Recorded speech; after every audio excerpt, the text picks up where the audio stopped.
1967, the summer of love. The Beatles introduced us to Sgt. Pepper's. Jimi Hendrix asked if we were experienced. And then a bus pulled up, full of color and life all its own. And for the next 28 years, people got on that bus and never got off. My story being in Deadhead and following the Grateful Dead around the country over the years actually started when I was about 10 or 12 years old on vacation. I picked up a magazine, and it was more of a story focused on Deadheads. I remember turning to my grandpa. I was like, "Oh, Grandpa, you ever seen these people? It looks really cool, peace and love and tie-dye and stuff." And this was, early 80s or whatever. I remember my grandfather looking at me like, "What the hell do you want to hang out with those type of people for?" I was like, "Okay." But ever since that time, I was always fascinated by the culture. I mean, early on, I was doing book reports and stuff on Woodstock and any information I could find, and finding, discovering Dark Side of the Moon and Sgt. Pepper's at a pretty young age kind of all helped it all out. But nonetheless, it wasn't really until about around 1992 that a friend of mine introduced me to my first Grateful Dead live album, which was One from the Vault. If you've never seen One from the Vault, I highly check it out. But it was also the inspiration for our ticket for this show.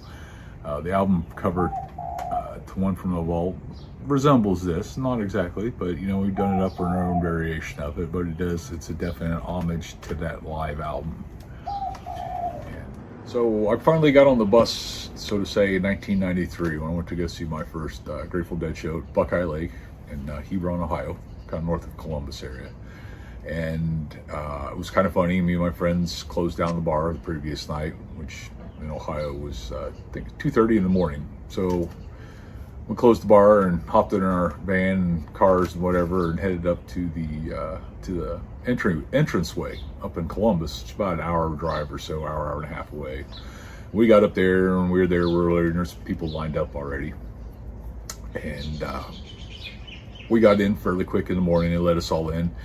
And this parking lot was over these hills and in this farmland, and so we were at the bottom of this hill, which was actually facing the highway where people were coming in to park in this parking lot, so we could watch all the traffic coming in. Well, since we got in so early, we weren't getting out until the next morning, no matter what. We couldn't get out because we were going to be surrounded by 30,000-40,000 more cars, so we were there and entrenched in it. So there was my friend had a couple bags of things, and about 8 o'clock in the morning, we were indulging in substances to make the show and day, all sorts of fun. Got my first experience on Shakedown Street.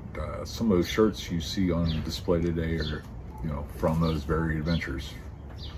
Running around, we used to build t-shirts, 2 for $10, 1 for $5, or whatever back in the day. And Shakedown Street was the place to be for sure. But that first year in '93, it was a really great show. It had Sting opened up, so that was a really fun show for me. And one of the first times I actually remember breaking out and dancing in front of anybody, because I do not dance. So it was kind of cool to be a part of. Now the next year, in '94, was a little different story. It was a great show. The whole second set was amazing. And unfortunately, the second set, I believe, was all I got to see because of the horrendous traffic jam that the state of Ohio decided to put all the people coming in to Buckeye Lake for the show. And so by the time we finally got in, there was terrible torrential rainstorms. They rerouted traffic through the cornfields of Ohio, which was fun. I mean, we still all had a good time. There were just thousands of hippies wandering through the back roads of Ohio, doing what hippies do and having a great time, and just making the best out of it. But we got in. I missed traffic. Traffic was actually opening up, so it's kind of ha ha ha, looking at you.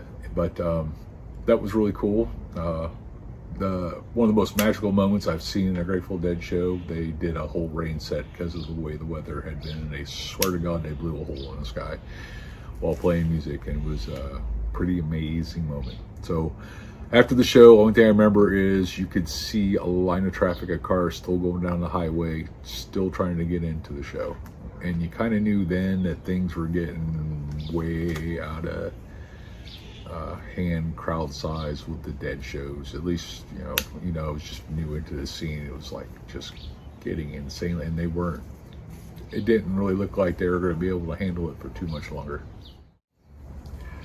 Grateful Dead 1995 in the Midwest. The Grateful Dead ended up going to one of my most favorite venues still to go to this day, Deer Creek Music Center, as it's famously known as. Grateful Dead did many shows there, Fish, and a whole bunch of other bands. So when you come to Indiana, you got to play Deer Creek. So 95, the Grateful Dead did a 2-night show run right before the 4th of July weekend. So you had all the, there was huge crowds came out for that show.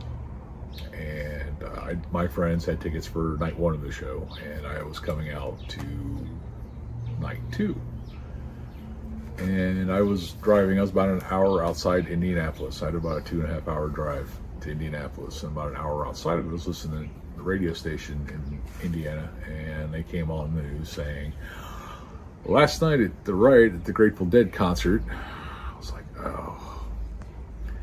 So we knew when going in, we weren't gonna, things were, wondering what was going on and stuff. And we pulled in, got to the area where there was camping and stuff, and they're like, show's canceled, don't come around here and go home, type of deal. And caught up with some friends who were at the show when things went down. There was a big rush of people, and they crossed over, they climbed the wall, and there was tear gas and all sorts of crazy crap. And it was one of those things, it was a really downer of the summer because I looked so forward to it, and it came to that, but not knowing what was coming up in the future, So, on a weird note, on a side note, during this time when I was walking through the makeshift campgrounds and parking lot and stuff, was the first time I actually heard Fish. This guy was playing Fish on his radio, on at his little booth there and stuff. I'm like, listening to it. I'm like, wow, what is this? He's like, it's the Air of the Grateful Dead. And I'm like, all right. And I'm like, it's Fish. I'm like, oh, cool. Sounds cool, man. Dig. A few more years. That was 95, so it wasn't for a couple more years until I finally saw Fish. But dude was spot on. So after the Indianapolis show, there was an unfortunate incident with the Grateful Dead, and not the Grateful Dead show, but at a campground where a lot of Deadheads were at. There was a stand that collapsed. There was a few fans killed, if I remember correctly.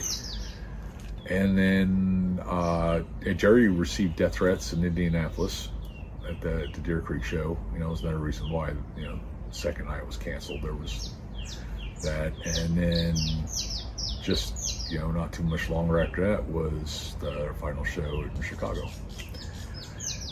And, unbeknownst to everybody, I remember I was working at a tavern in Dayton, Ohio, Clancy's Tavern, far away, a long time ago, and working at the bar, and TV was on, and the guy and me were sitting there, and just came on the news, Jerry Garcia died.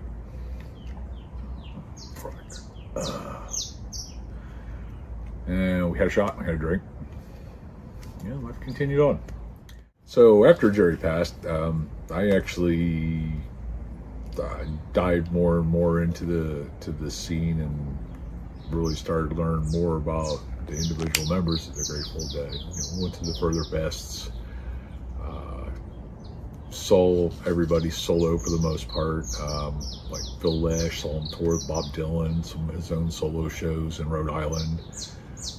Seen Bob Weir many times in small little venues in New Hampshire at the Hampton Beach Ballroom Casino, on a mountainside in New Hampshire. It was kind of a sad time, but it was also a very cool time because you just got to see so many different sides and see all these at that time, newer musicians introduced into the scene who are now, very, very, very well known and an integral part of what the Grateful Dead and all the family have become. So it was really neat to be a part of that. And so Mosh Play Live and presenting this today to kind of pay homage to the scene and still keep the music alive. So we hope you